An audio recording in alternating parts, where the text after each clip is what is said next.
This is the P-61, called the Black Widow. She's well named because she packs 4 caliber 50 machine guns and 4 20mm cannon. An obituary notice goes with each bite. Those twin engines will carry her fast enough to catch up with almost anything in the sky. And she's maneuverable, as a fighter should be. Very easy to handle. She stalls, takes off, and lands at low speeds. Getting checked out on her is a pleasure.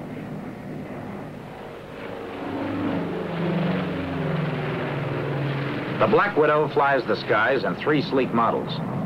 First, the YP-61, the earliest model of this ebony killer. Then the P-61A, the first model to go into combat service. And finally, the P-61B, the newest combat version. Let's watch this pilot learning his stuff on a P-61A.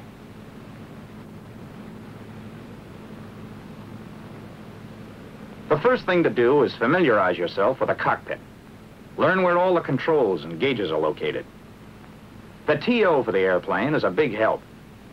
Diagrams and photographs make it easy for you to get to know the ship. After a couple of hours of study, you are able to pick out the controls and gauges without the loss of a second. And with your eyes shut.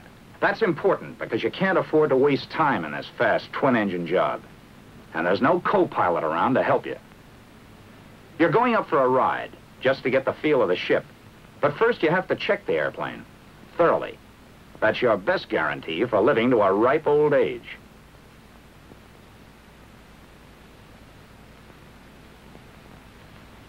Like most airplanes equipped with tricycle landing gear, the 61 has a nose gear towing pin. Check it, as the nose wheel may shimmy on takeoff and become damaged. Check the nose wheel pin cap. Be sure it's on tight. Then check the rest of the landing gear for inflation of the tire and general condition. The red mark shows whether the tire is slipped on the rim. The strut ought to be extended about 4 inches. And another item not to be forgotten is the pressure in the emergency landing gear system. There's a gauge in each wheel well.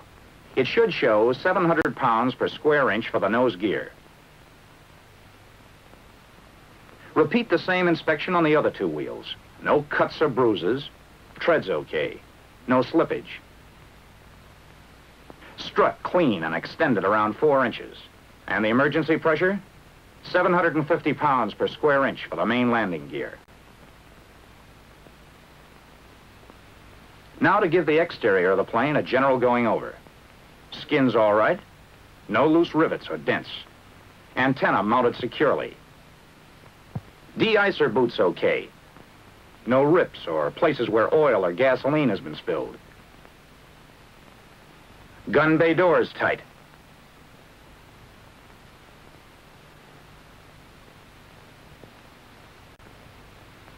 Control surfaces in good shape.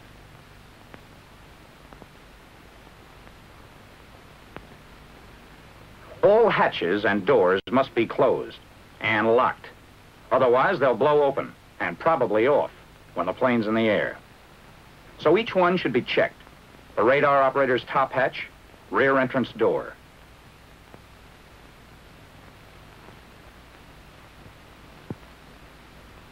Now you can get into the cockpit, but you have to climb right out again through the top hatch. Careful not to step on any plexiglass. There's one thing more to check outside the airplane. The gas tank filler caps.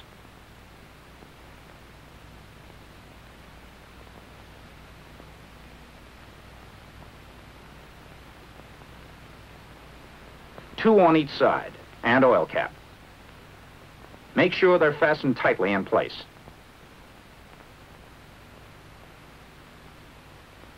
Here's an old story, but a wise one. Form 1A. Check and sign for red diagonals.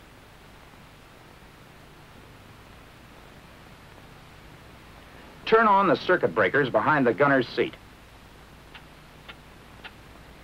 And make sure the gunner's escape hatch is closed and locked. From now on, you are in command of the airplane. What would you do now? Well, you know the answer to that from studying the tech order. Turn on the generators, then more circuit breakers, the ones for the starters and fuel booster pumps, and the light circuit breakers. Now look around the cockpit to see if everything is in order. Nothing loose. No tools or papers to foul up the controls. Instruments okay. The controls, and that includes the throttles, are locked. Unlock and try them out.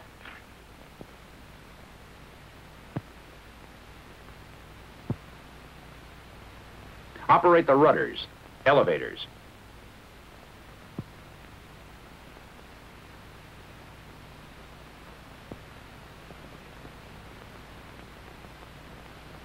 Put ailerons through their complete range. Notice that those ailerons are unusual? They're the spoiler type, especially effective at high speeds. The P-61 is the only airplane in the Army Air Forces that has them. Controls are all okay.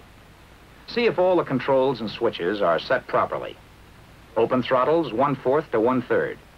Prop control switches in automatic. Feathering switches normal. Test the prop circuit breakers to make sure the buttons are in. Check fuel in all tanks. Fuel valves set to outboard tanks. Crossfeed, which supplies both engines from one tank, off. Air pressure for the emergency brakes ought to be 425 to 450 pounds per square inch. Check the clock against your watch and the altimeter. Oxygen pressure 425 pounds per square inch. Oxygen regulator to auto mix on. Test the trim tabs. If they're in good working order, set them for takeoff. Now the instructor is ready to take over. While the ground crew pulls props through 12 blades, set the superchargers at neutral. And throttles 1/4 to 1/3 open. Adjust both mixture controls to idle cutoff. Props at full increase RPM. Check to see that the props are clear. Then turn on the battery switches. On the P-61A, there are 2 individual battery switches and a master battery switch. The master switch on the ignition unit is for ignition only. Turn booster pumps to low. Carburetor air cold. Oil shutters 1/3 open. Make sure all cowl flaps are open and the intercooler flaps closed. Automatic pilot oil pressure off. Make sure that the VHF switches are off. Check carburetor air filter. Turn on master ignition switch and the right switch to both. Energize the starter and then prime the engine in the last 5 seconds of energizing. Since a putt-putt is furnishing your power, you should energize for no longer than 10 seconds before flipping the switch to mesh. If you are using the battery, the maximum energizing period would be 20 seconds. Don't energize beyond those limits or you'll damage the starter. When the putt-putt is being used, only your main battery switch should be on. Turn on the other switches when the crew chief disconnects the putt-putt.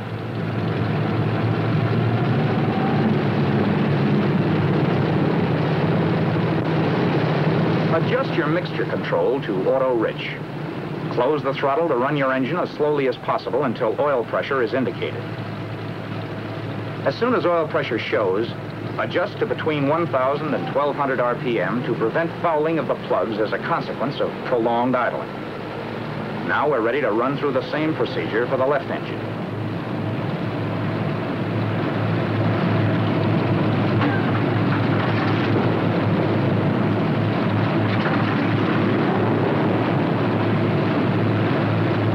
Throttle to between 600 and 700 RPM until the oil pressure gauges indicate a steady pressure. The cold oil pressure will go up to 150 or 200 pounds until the oil temperature gets to 40 or 50 degrees centigrade. Keep the prop governor in high RPM. Turn the fuel booster pumps off. Your fuel pressure should be between 15 and 17 pounds. When the oil temperature gets to about 40 degrees centigrade, open the oil cooler flaps about 1/3. Keep the engine cowl flaps open. Operate the cowl flaps and intercooler flaps, watching them from the window.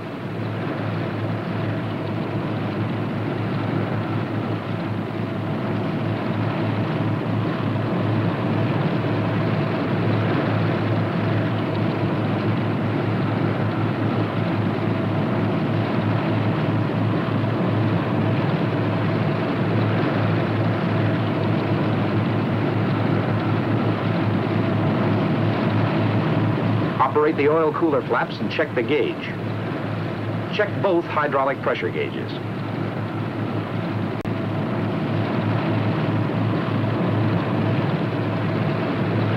Make your interphone check and see that all entrance hatches are closed and locked. Okay to taxi to runway 29. Use taxi strip directly in front of you. Runway 29, roger.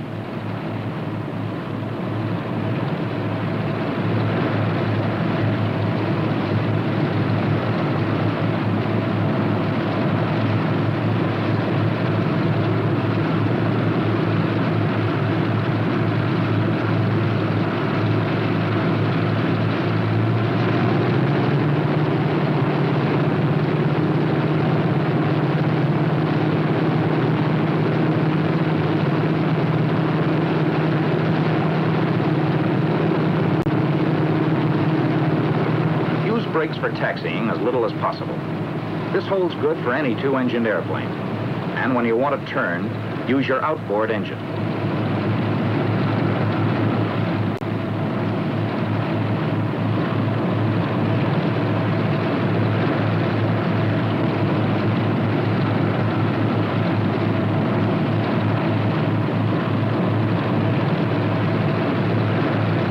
Always taxi with your flaps up. Set brakes and proceed to make check. Your oil pressure should be at normal, and cylinder head temperature must be over 100 degrees. Now check one engine at a time. See that the prop is at high RPM, and put mixture control in auto rich. Open your throttle briefly to about 40 inches to clean the engine out. Then, reduce manifold pressure to 30 inches. RPM should be from 1950 to 2100. Check your ammeter. It ought to show charge. Next, turn off one magneto. Your loss of RPM should not exceed 100. Now make a quick check on the other mag. Running an engine at high manifold pressure on one mag may cause serious detonation. Next, test the prop circuit breakers. Pull the prop governor control lever back from its high RPM setting until it drops 200. Advance the prop control to the original setting.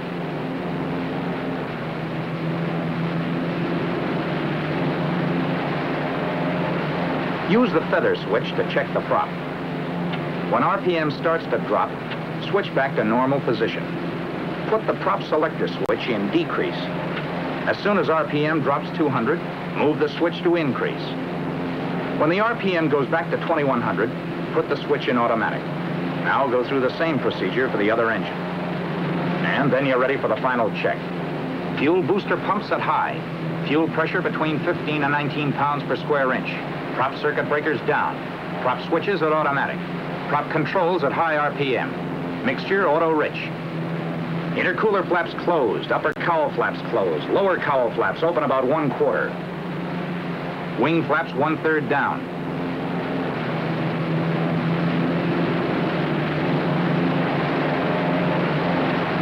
Gyro instruments uncaged.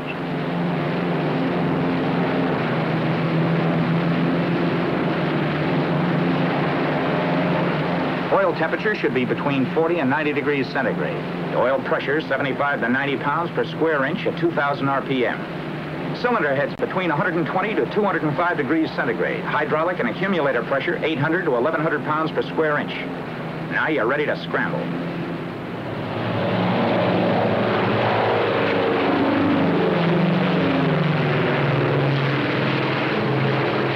Yes, the P-61A takes off like a homesick angel. But flying the P-61B is smoother and even more efficient, with these latest modifications giving her top performance. A rack for night binoculars, a new wrinkle in night fighting, an electrically operated accessory panel, push-button type circuit breakers, 2 improved heating units, trim tab removed from aileron, landing gear with a neutral position. In the down position, a lock prevents the gear from being raised accidentally.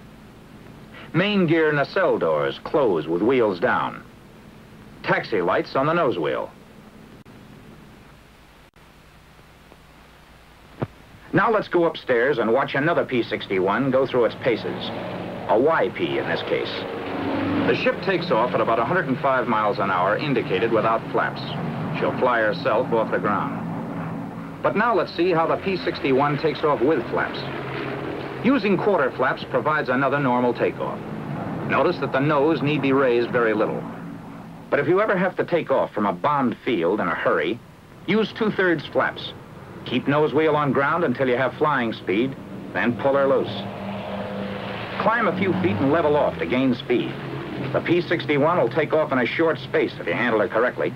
Here's another way to clear an obstacle at the end of the runway. Flaps down 2/3 again. But this time, stay on the ground as long as possible, gaining all the speed you can. Then pull up steeply and keep climbing until the obstacle is cleared. 140 miles per hour gives you the best rate of climb, but 160 is generally recommended for normal operation. The higher speed keeps the engine running cooler. For normal cruising, use 2230 RPM or less. Manifold pressure, 29 to 34.5 inches in auto lean. Oil temperature, 60 to 85 degrees centigrade. Oil pressure, 60 to 90 pounds per square inch. Fuel pressure, 15 to 17 pounds per square inch. Cylinder head temperature, about 210 degrees centigrade. Generator voltage, 28 to 28.5. Amps, 200 maximum each when using turret and all radio equipment. Shift the supercharger every 3 hours to prevent accumulation of sludge. The Widow is very easy to get along with. She won't give you any trouble on turns. Climbs like a monkey. Dives well. Here she is doing a chandelle. A stall at about 95 miles per hour with flaps up and power off. The response and effectiveness of elevator and rudders is completely normal. Elevator forces are exceptionally light for a ship of its size due to the spring-loaded tabs. Failure of either engine in flight isn't a problem if you follow the proper procedure. Hit the feathering switch, then close the throttle. Move the mixture control to idle cutoff. Turn the fuel supply of the dead engine off.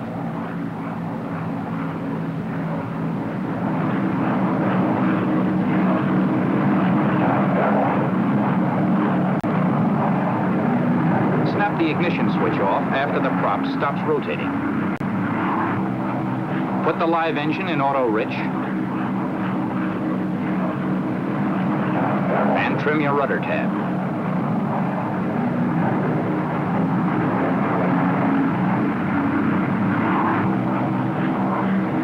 Close the cowl flaps on the dead engine all the way. And finally, close the oil cooler flaps and intercooler shutter on the dead engine.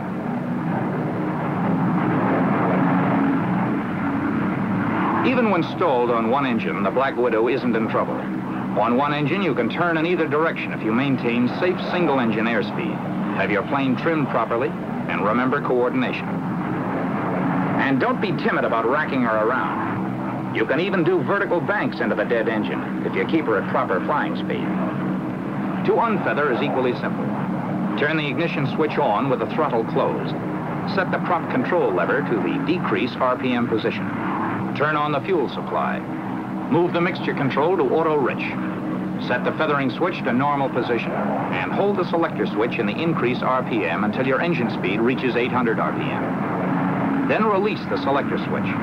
When minimum engine operating temperatures have been reached, place selector switches in automatic. And finally, adjust mixture, throttle, and prop levers to the desired power and engine RPM and retrim the ship.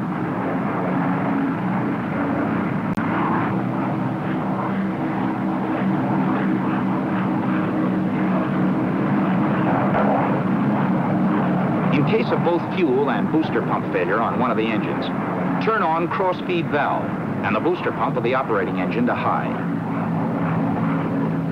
If, in an emergency, you need the absolute maximum performance, use the water injection, which is found on most P-61s.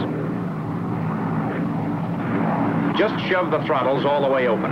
That turns on the pumps. And then push the water injection switch. That sends the water into the engine. To use the autopilot, turn on the pressure valve.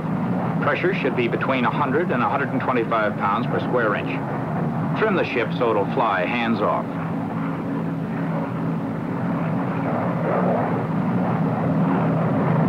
Uncage the gyro pilot instruments. Line up the control indices.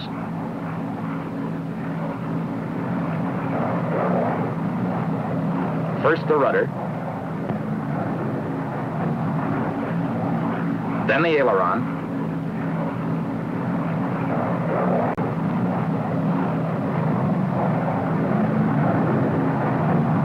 and last the elevator.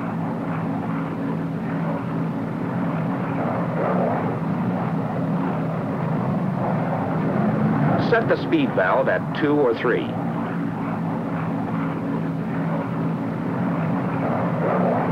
Now turn on the autopilot.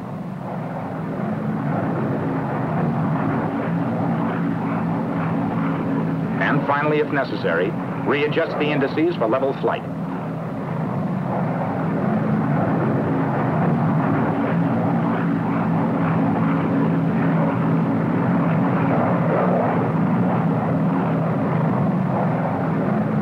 Well, I guess we've been up long enough. Let's head for the barn.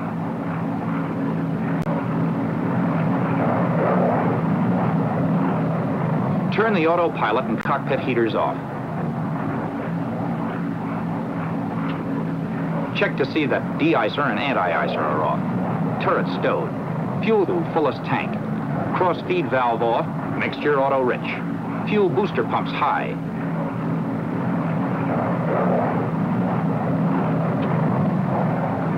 Supercharger neutral.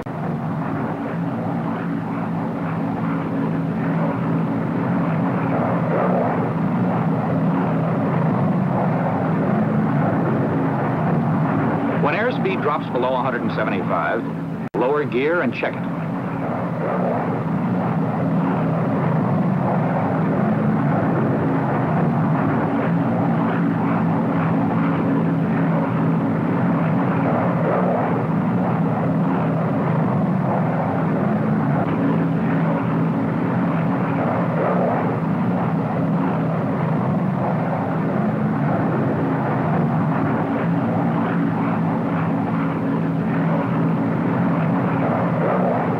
Hydraulic and accumulator pressure, 800 to 1,100 pounds per square inch. Props, automatic and set for 2,400 RPM.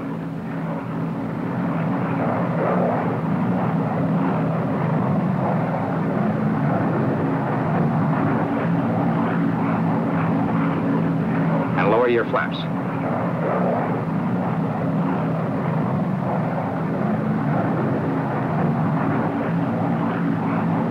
Retrim the elevators.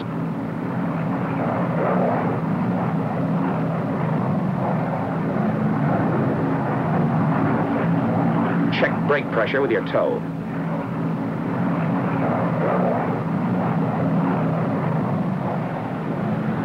Approach at not less than 110 miles an hour. Touchdown at about 90 miles an hour. Tail down. That was a landing with 3/4 flaps. Let's go back and look at some other types. If you want to use less runway, for example, just lower the flaps all the way. Remember, you have a lot more drag with full flaps, so come in with a little more power. The P-61 was designed with a large area of flaps for slow landings at night. If you're forced to land on a short runway, make a power approach. Use full flaps and fly the airplane quite slowly. You'll have to keep considerable power to prevent stalling, but the ship will get down in less than 1,000 feet this way. For a single-engine landing, bank into the good engine if practicable when you enter the traffic pattern. Lower the wheels just after you turn into the approach, but don't lower the flaps until you're sure of making the field. Use some power on the good engine. Try to make your approach as normal as possible. If you're going faster than normal, fly the plane onto the ground and use the brakes rather than holding it off to lose the excess speed. Some pilots prefer to make a landing with no power. It may be done with full flaps. The glide must be quite steep in order to maintain airspeed, and the flare should be started rather high so the plane won't mush into the ground. But now let's see what happens after the wheels are on the ground. Hold the nose off the ground as long as possible in order to spare the brakes.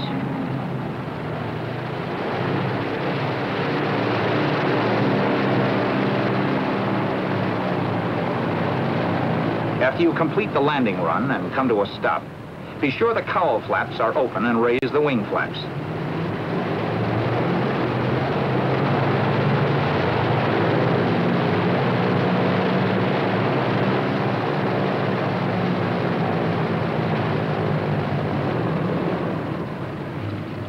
Idle the engines at 1,000 to 1,200 RPM until cylinder head temperatures drop below 205 degrees centigrade.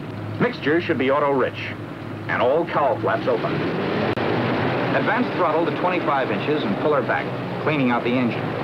Now move the mixture to idle cutoff and advance throttles to full open as the engines die.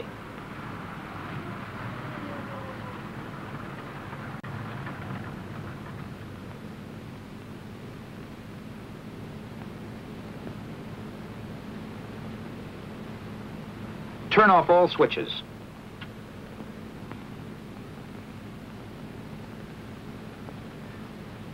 Hold brakes until chocks are under each wheel, then release. Finally, lock the controls.